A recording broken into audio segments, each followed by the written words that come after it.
Hey everyone, it's Sheila again and welcome to another vlog.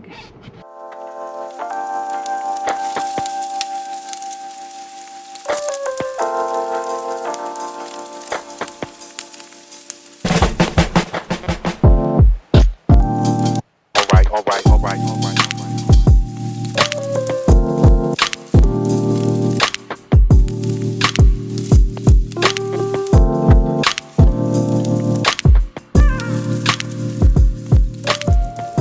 So today is Thursday and it's about 5 o'clock a.m. in the morning. I'm with my hubby, John. So guys, we're heading out of California, going to Utah. So, yeah. Nag-change kami ng plan, guys. Ang first plan talaga namin is going to Utah for 3 days. But, dahil sa wildfire, nag-change kami ng plan. So, we're going na to Utah for 3 days. And, may mga kasama kami, guys. We're excited. May mga kasama kami ngayon. Kasama namin ngayon si Kuya Javer and his daughter Jaylene and his friends. So right now we're here at the gasoline station. Nagpapagas lang yung ibang friends niya and magbi-meet up kami sa Ontario lahat. Then bili na rin ng breakfast sa McD's. So yeah, we'll see how it goes. Going to Utah. Let's go. Let's go, guys.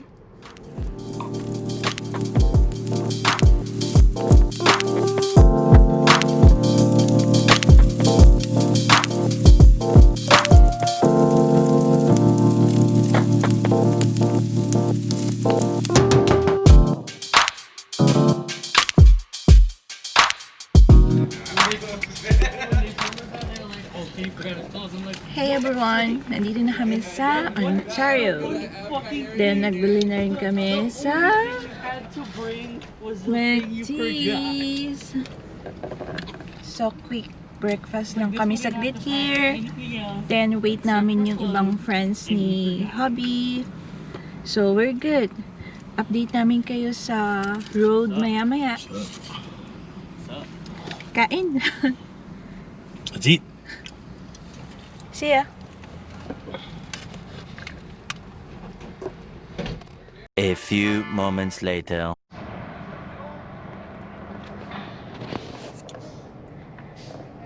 Hello again, guys. Nag-update lang ako. We're here at the Home Depot cause nagka-problem si Tacoma. Si Daddy nasa store, may binibili siyang item. Kasi kanina, dinadouble check niya sa Tacoma, may nakita siyang something missing, I don't know. But, yeah, sabi niya, delikado nga magbiyahe ng ganon. So, yeah, we're here at the store para bilihin yung item na yun. Hopefully na makabili siya nung item na kailangan niya. Cause, stressful na si Daddy. And alam ko na hindi namin in-expect yung ganito.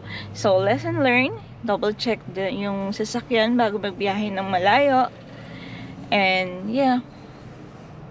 You never know, diba? Na baka may missing sa parts ng sasakyan. So, yeah.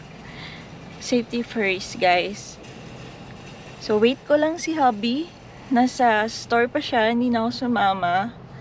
Then, kumpleto na rin yung friends niya. Inaantay na rin kami. So, update namin kayo maya-maya. See ya!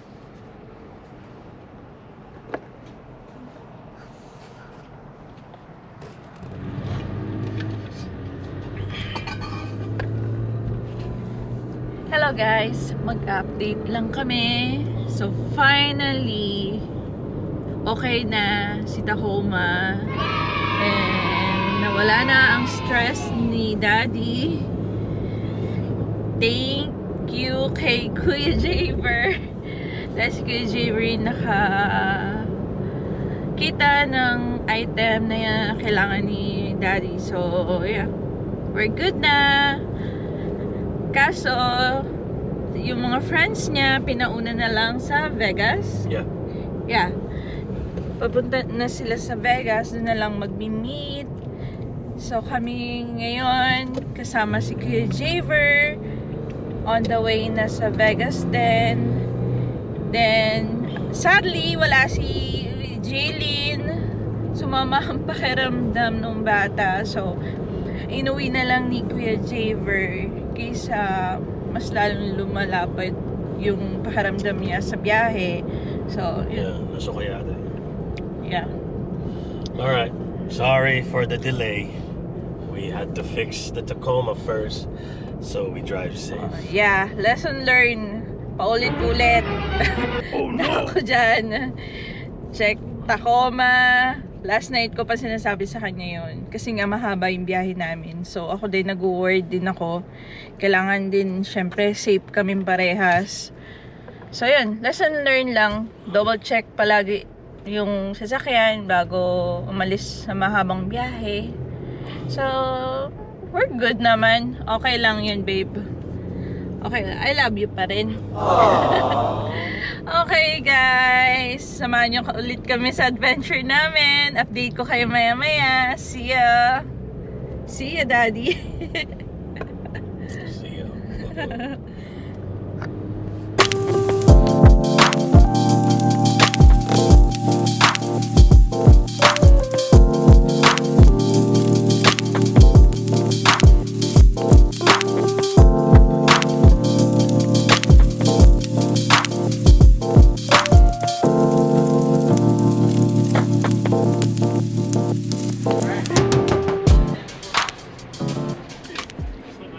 Hello, what's up, guys? Mag-update lang ako.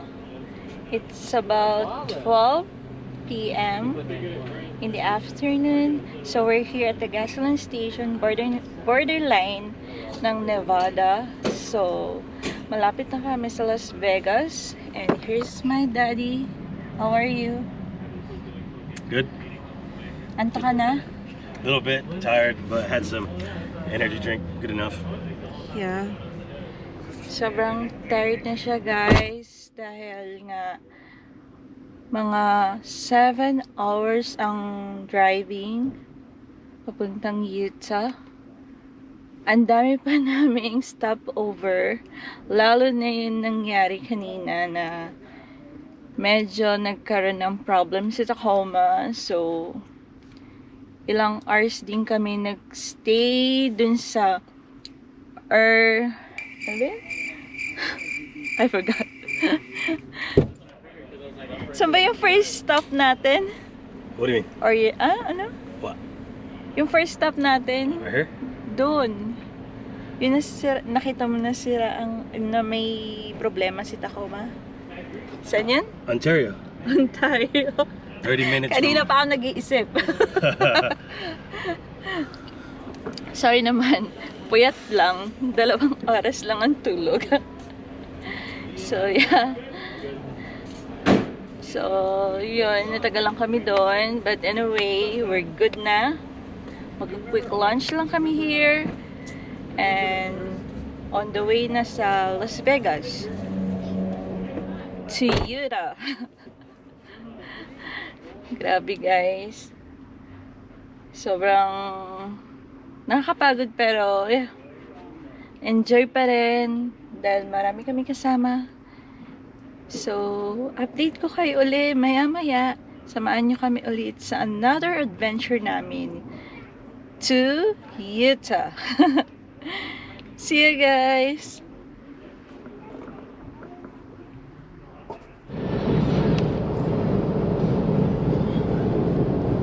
Hey guys, quick update lang.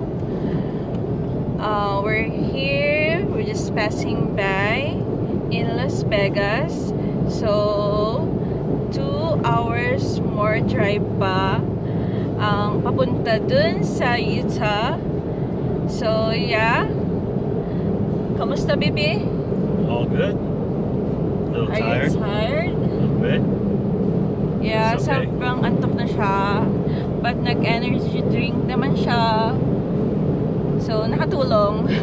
More power. So, 2 hours na lang, baby. Kaya natin yan. Carry. Carry yan. So, yeah. Na-date lang namin kayo. So, pakita ko sa inyo yung road.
What's up guys? Mag-update lang ako.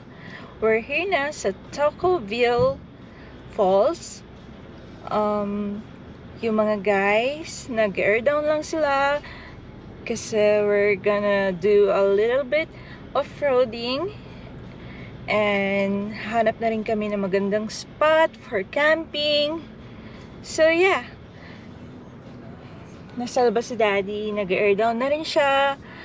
Then, nandun yung mga friends ni John. Here. So, I forgot to bring it. Get it up?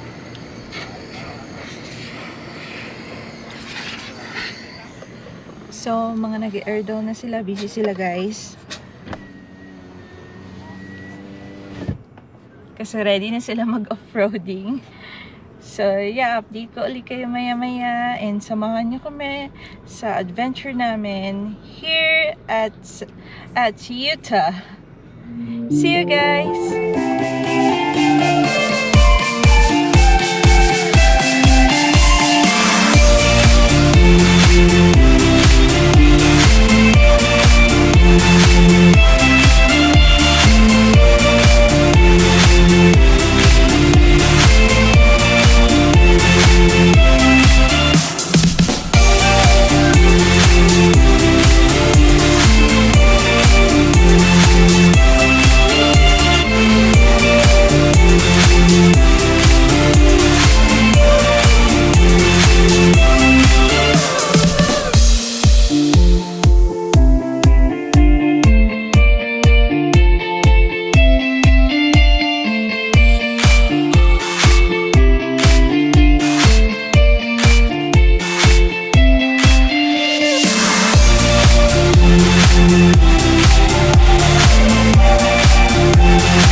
Hey guys, we're here na sa Toquerville Waterfalls.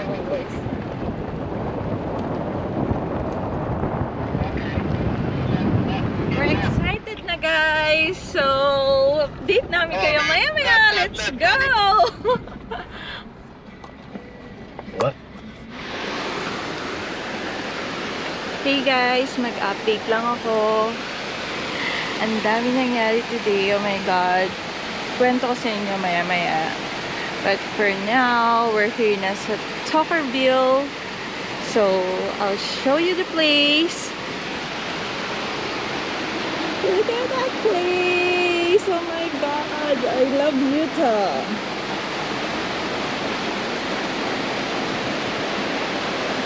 Here's the falls. Ang ganda ng view namin. Grabe. Sa baba. Here. Oh my God.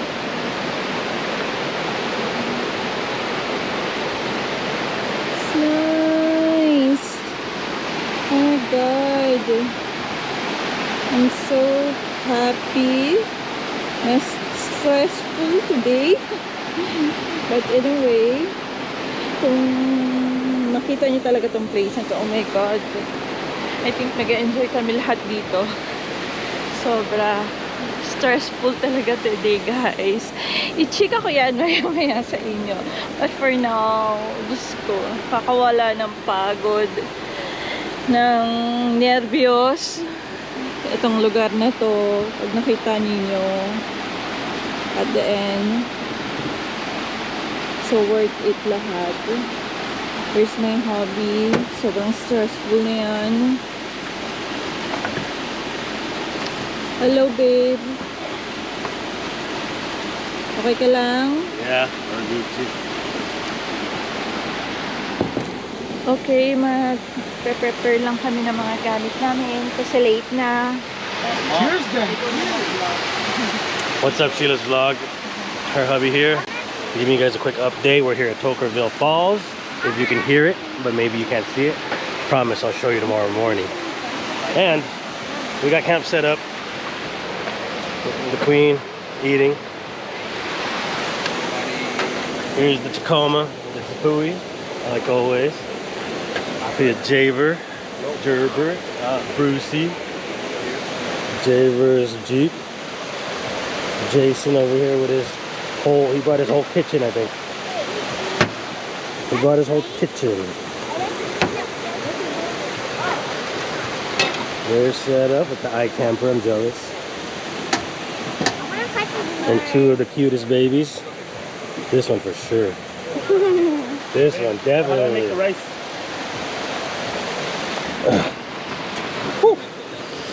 Dinner time, dinner time, dinner time.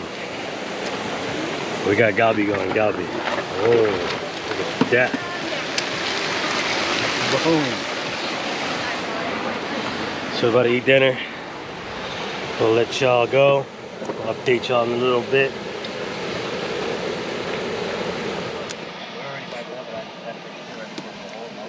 Hello, what's up guys? Mag-update lang ako. Tapos na kami mag-dinner. And it's about 10 p.m. in the evening na here sa Toquerville. So, yeah. Ikukwento ko lang sa inyo guys yung nangyari sa amin kanina. Oh my God. Diba nakwento ko nga sa inyo yung first na may nawalan ng parts si Tacoma. Buti na lang may nabili si Kuya Javer na item na kailangan ni Daddy. So, nagawa naman yun. Pero talagang inabot ng ilang oras para makahanap ng item na yun. But, thank God, naging okay naman si Tacoma. After a while, when we got here sa Utah, hindi ko alam na naman nangyari. Nung nandito na kami, malapit na kami sa sa falls, pababa na kami here. May nangyari hindi maganda. Kita ko man na naman. So, pagbaba namin here, biglang umusok siya. So, talagang amoy na amoy hanggang dito sa loob ng sasakyan. So, kaming dalawa, talaga nagpanic talaga kaming dalawa.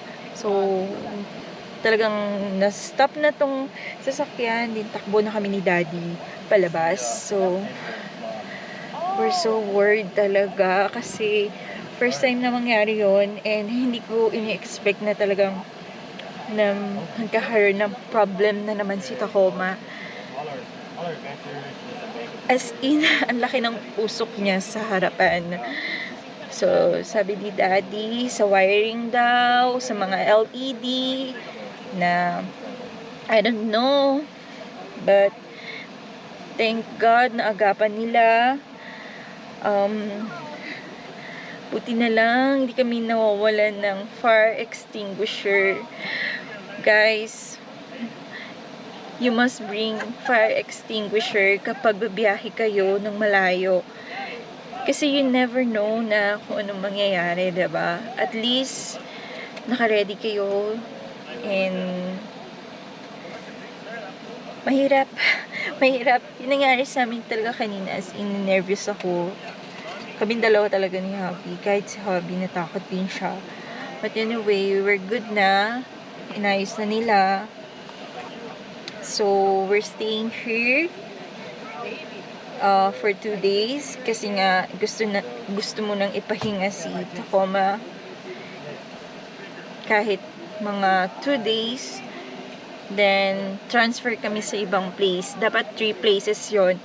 But, so nangyari nga, we're not lucky today. So, we're staying here na lang for 2 days. So, yun lang. Yung nangyari kanina. But, yeah. We're good naman. We're safe. Hello everyone. It's Show again. And update ko lang kayo. I'm here na sa Toquerville. Because I'm tired, guys. It's a long drive. And sobrang good na ako. Kaya makit na ako here. And si Daddy, kasama pa rin yung friends niya sa baba. Nag-chill lang sila doon. And yan, mamaya-maya, akit na rin yan. So, kung may naririnig kayo na maingay sa background, yun yung falls dito sa Toquerville sa Utah. So, bukas pakita ko sa inyo kung gaano kaganda dito. Oh my God. Kung pwede lang mag-swimming sa falls. Kaso, yung lamig dito, grabe. Grabe na naman lamig dito. Talagang ewan. Hindi ko kini-carry, pero yeah, ganun talaga. Sa mga ganitong place, malilamig talaga. So, just wanna say good night lang sa inyo. Kasi talagang pagod na ako. Gusto ko na rin mag-rest, mag-relax. Ang daming di magandang nangyari today. Para tomorrow, maging okay na ang lahat. Thank God. Walang nasaktan sa amin. We're good. We're safe. And yeah. So, good night, everyone. And stay safe, okay? See you tomorrow.